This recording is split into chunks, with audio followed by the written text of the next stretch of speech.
Hello and welcome back to my channel. My name is Caitlin. If you've never been here before, welcome. This is Nerd a la Mode, and today is going to be my July favorites.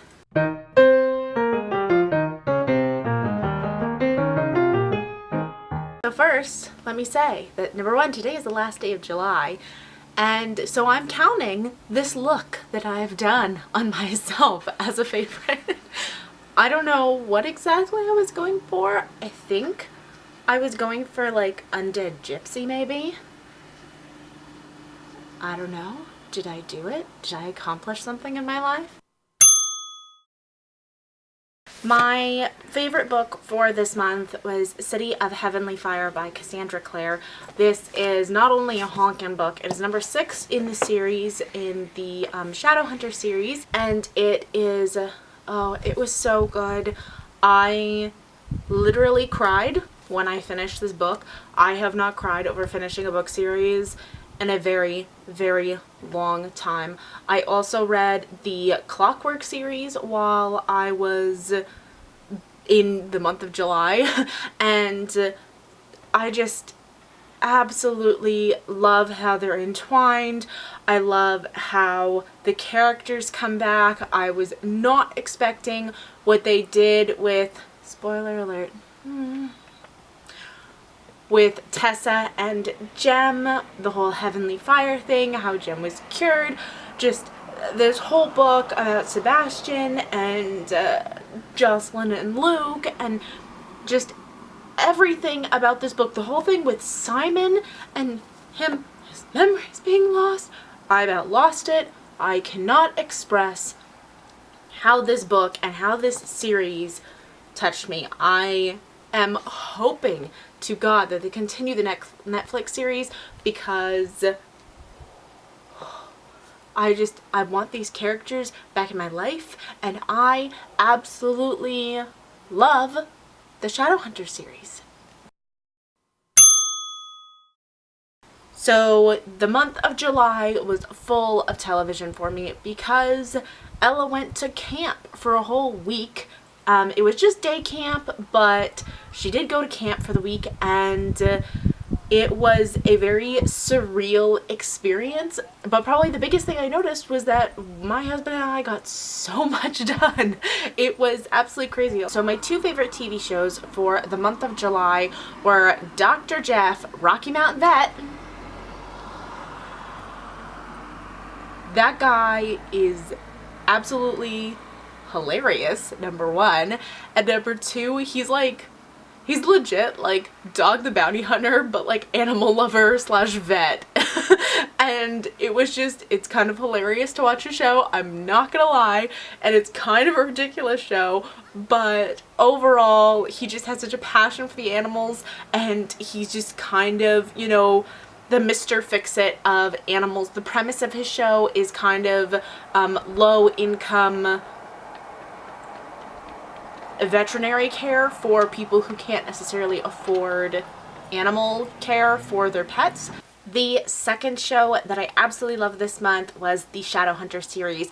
I kind of toyed around with the idea of doing a dedicated video for movies and shows, kind of doing almost like a series of movies and shows that were based off of books or comics, that sort of thing, and kind of comparing them. But as I really got into it, I realized that there are so many. It would have been this massive undertaking, and I haven't read City of Bones in so long, so I felt like my opinion was a little bit skewed almost.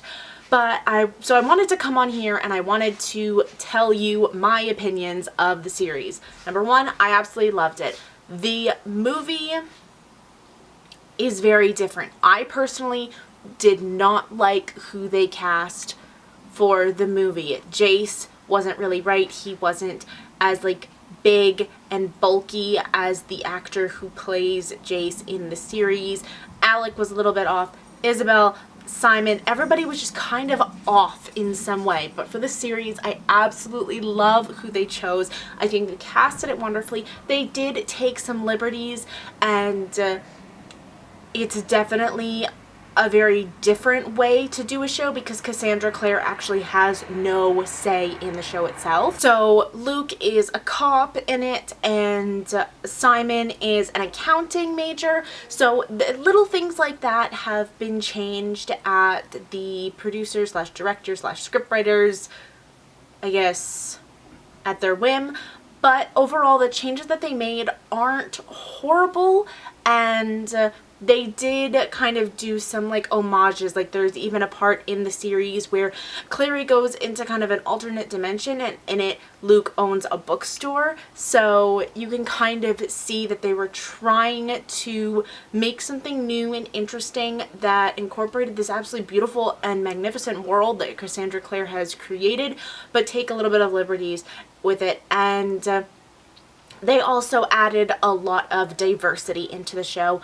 Cassandra Clare doesn't necessarily specify a lot of times in her books if somebody is a certain race, but Luke, for instance, comes off as white. He has light blue eyes, glasses, curly hair that has a little bit of gray in it, that sort of thing. So the creators actually wound up making Luke as a cop African American, and it fits perfectly fine into the series. Luke is an excellent character. The actor does an absolutely amazing job, and I actually really wound up liking it.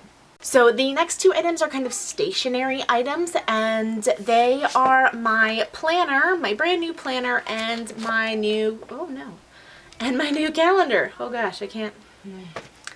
Well, that was a total fail.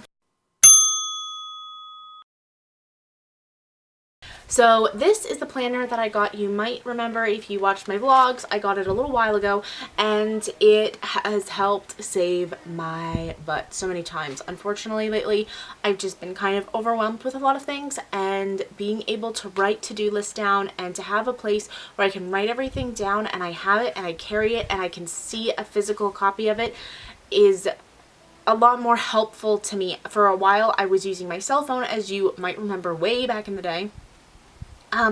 And that just wasn't working for me anymore. We have way too many appointments to write on our big purple calendar. I still try and write them in, but overall, if I have a bunch of little nitty-gritty things that I have to do and I write them in, then this is a great place to do it. The next item is my big calendar. I'm only going to be showing you July because I have some stuff coming up that I want to keep to myself for now. But I absolutely love this calendar. It has little penguins on it, which I thought was really cute. But the main reason I got it is because it has this nice little hook up here. The squares are nice and large, but they also are aligned. It has all of the days of the month, and it also has this kind of sneak peek or like preview of the months to come and the months past. I really like it. It also has the like some holidays in it, but it's not like bogged down by holidays. Like my phone was I felt like my phone was kind of just inserting every single holiday that happened around the world, and my calendar just kind of got too messy and bogged down with it. So I like this. Again, I can really see what I'm doing, what I want to do laid out. If I need to arrange things, you can see this calendar is an absolute mess. And that is something that I do miss about my phone calendar because it was nice and neat and organized. But at the same time, this is just a really great way that I have it hanging up behind me at my workstation, and I can just look and see what videos. And this is, by the way, this is just for my YouTube stuff. This is just for YouTube.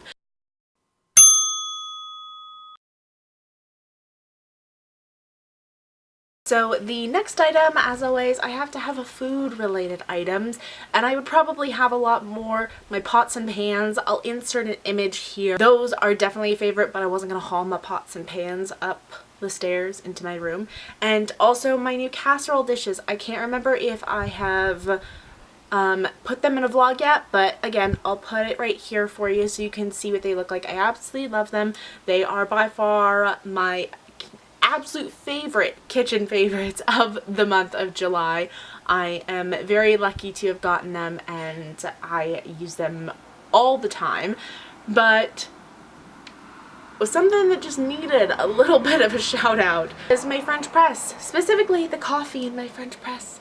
I have been in love with coffee. I am a huge tea drinker. I have too much tea.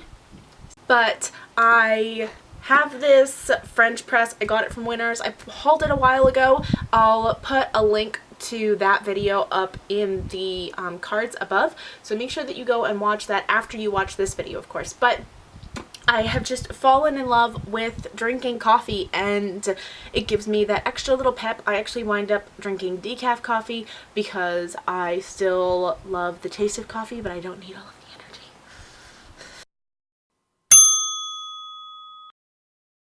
The next thing I have to talk about, I am so excited to be talking about, and it is a mask. This is the T3i mask from The Body Shop.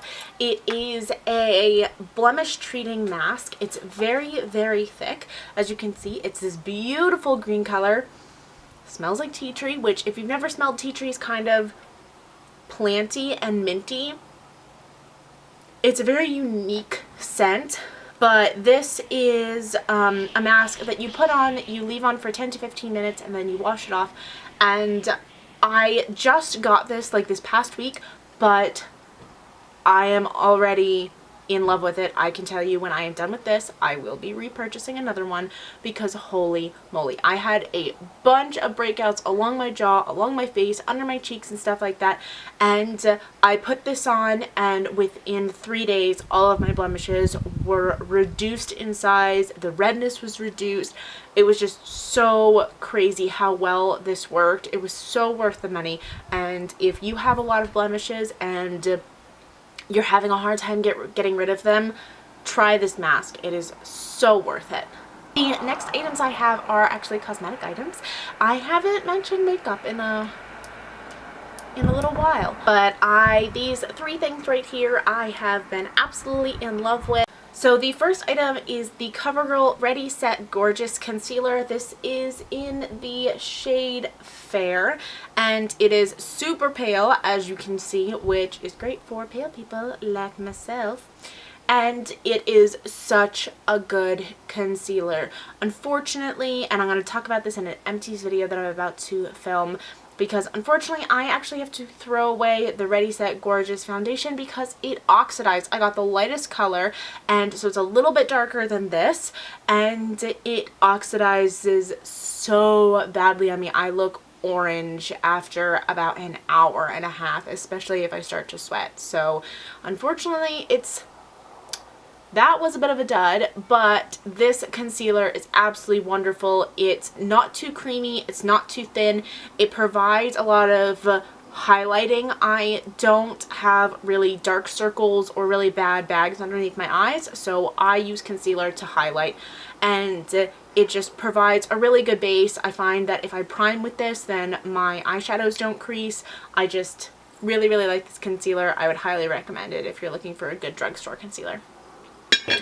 The next item is a kind of like a liquid lipstick, but not really. This is the Essence liquid lipstick. They advertise it as a liquid lipstick, but it doesn't dry down matte. It is very opaque. I unfortunately don't know what color this is because the label came off and the label had the name on it, but you can see there it's still very shiny when you put it on your lips, but it is so opaque. That was just one swipe right there, and it is the most beautiful kind of almost My Lips But Better color. It's a very dusty pink color, and this would look pretty on almost anyone. I think if you have a deeper skin tone, that would absolutely go with your skin tone. This, if you like this color pink, then go for it. Whatever you think is the prettiest on you, go for it. But this is kind of a nude. It's a nude on me,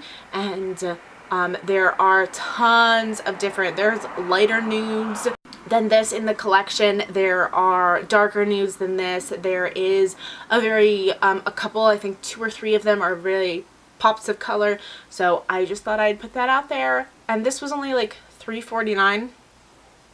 The last cosmetic item I have is this. This is the This is the Silkissime eyeliner from L'Oreal in the shade Highlighter.